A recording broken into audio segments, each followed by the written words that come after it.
What's up, everyone? I built this homemade egg incubator box, and I was almost successful, but ultimately failed at hatching eggs inside of it.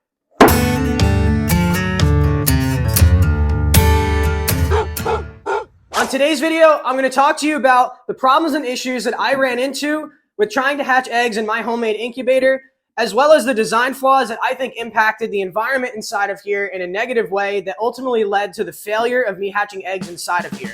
So basically what I have here is a simple plywood box with a plastic lid on it, and there is a light in here with an incandescent light bulb in it as a heat source. There is also a little bowl in here which I had filled with water to try to raise the humidity, and there's also a little tray just to hold the eggs and a thermometer. I also have this little plug-in wall heater, but I'll talk about this more later in the video.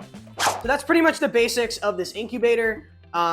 There's a heat source, there's a place to keep the eggs safe, a humidity source, and hopefully some kind of thermometer. You can also get a hydrometer if you want to measure the humidity levels in here. I didn't do that because I don't have one. I actually made another video of how I built this box.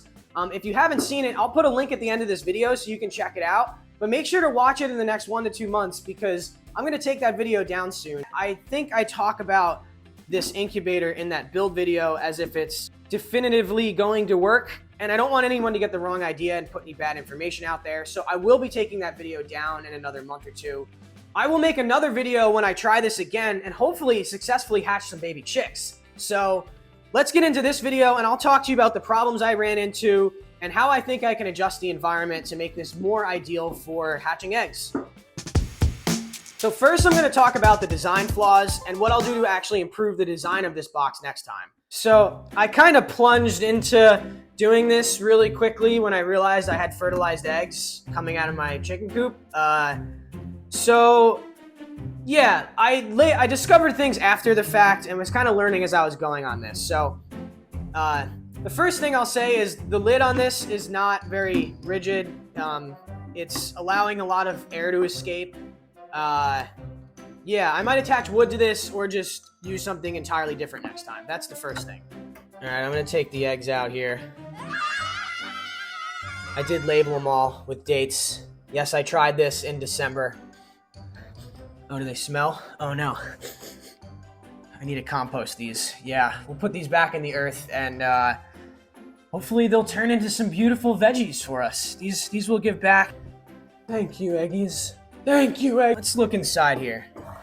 So the first thing I'm gonna point out here is that the light bulb is pretty close to the eggs, and I sort of did that intentionally, thinking that the heat would be closer to the eggs and hopefully give them more warmth. But I think when I first built this, I thought that I would just take the chicks out as soon as they hatch and put them in another box, but I later learned that they actually have to stay in here for 3 days. That it's not advised to take them out within 3 days. They're going to be wet when they come out, and you want to leave them in this environment where they were hatching to start to acclimate to the world before you actually take them out and put them in another box.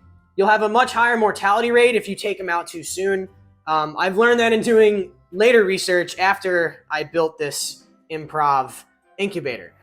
So the other issue that I have with this is the placement of the water bowl. I kind of just took a glass bowl out of my kitchen and kept filling it with water. The bowl is located in such a way where when the chicks hatch from the egg tray here, they could potentially fall in the bowl and drown. So, we don't want that. So next time I think I have to think about where I place this, but also have a safe drinkable water for them after they do hatch for the first couple days that they will live in here. So those are the major design flaws that I think I had with this that would give me issues after the chicks hatch, if I actually get them to hatch in a similar box. This might be obvious, but the goal of the incubator is to recreate the environment in which the mother hen is going to create for the egg to be in a condition that it's going to grow up and raise into a baby chicken. The ideal temperatures are going to be between 99 and 102 degrees, and the humidity should be between 50 and 65%. This is where I really screwed up. I struggled to get the temperature inside of this box up to temperature with just this light bulb. This is just a 75 watt incandescent light bulb that we had laying around the house. These are actually harder to find nowadays. I think you actually have to order these. We just had one laying around from good old times. Good old times back in the day when we had warm light bulbs. So I decided to supplement some of that heat with this little wall heater that I got at Home Depot a few years ago.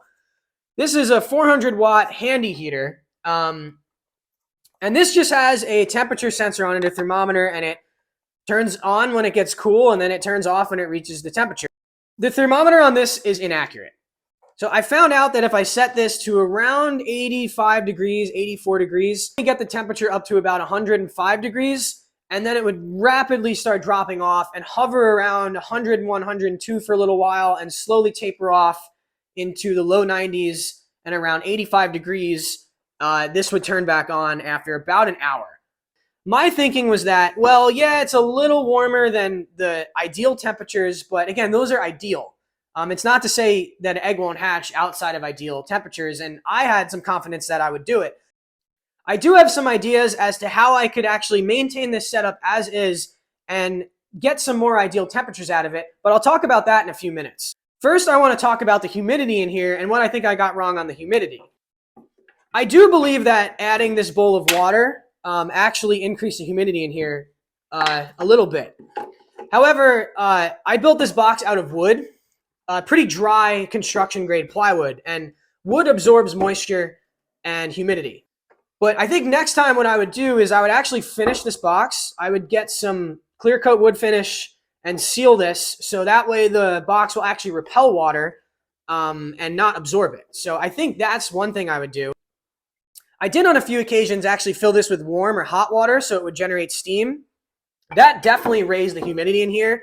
There was condensation forming on the top, but I didn't want to do that very frequently because I think it was actually too humid and I was worried about creating some mold conditions. So I only did that a few times and then I kind of stopped doing it. So those are primarily the two things that I definitely got wrong. The environment here was not ideal. I think I got it really close because I was getting some growth out of the eggs, but a few things were just off enough so the eggs actually failed. The embryos failed and they didn't survive and they never hatched. So now I'm going to talk about some solutions for the next time I try to hatch some baby chicks and potentially still use this little incubator box I built.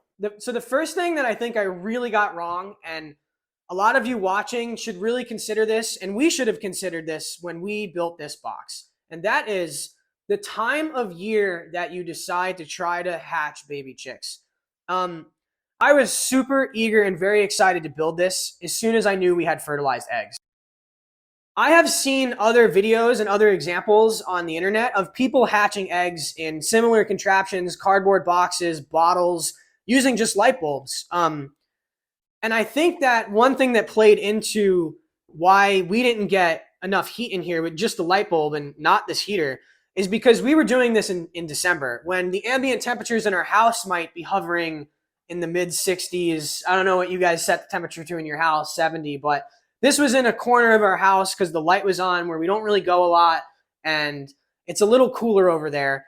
So the light bulb had to work a lot harder to get the temperatures up in this box. Now, if we try this in the summer or spring when the outside temperatures are in the 70s and 80s, maybe the temperature in our house is in the mid 70s, the light bulb has to work less hard to raise the temperatures in here. So that's the first thing. I think that is going to play a huge factor into our success next time for this, in addition to some of the other things I've already mentioned. The next thing I'll try if this doesn't work is just obviously getting a smaller heat lamp. I mentioned that the other heat lamp I tried to use almost set this box on fire, but that was a very, very big heat lamp. So I'll try to get a smaller, maybe ceramic one that's not a light, and that might just give me enough heat in here. The next thing that I think I'll do to improve this is, one, make this lid more airtight to trap more heat, and potentially integrate a vent in case I have too much heat that I can start to vent some of the air out and regulate the temperatures. I think those two things alone, both doing this in warmer months and then sealing this box better, is going to create a much more ideal environment for these eggs. I think those two improvements right there are going to be key to making this work.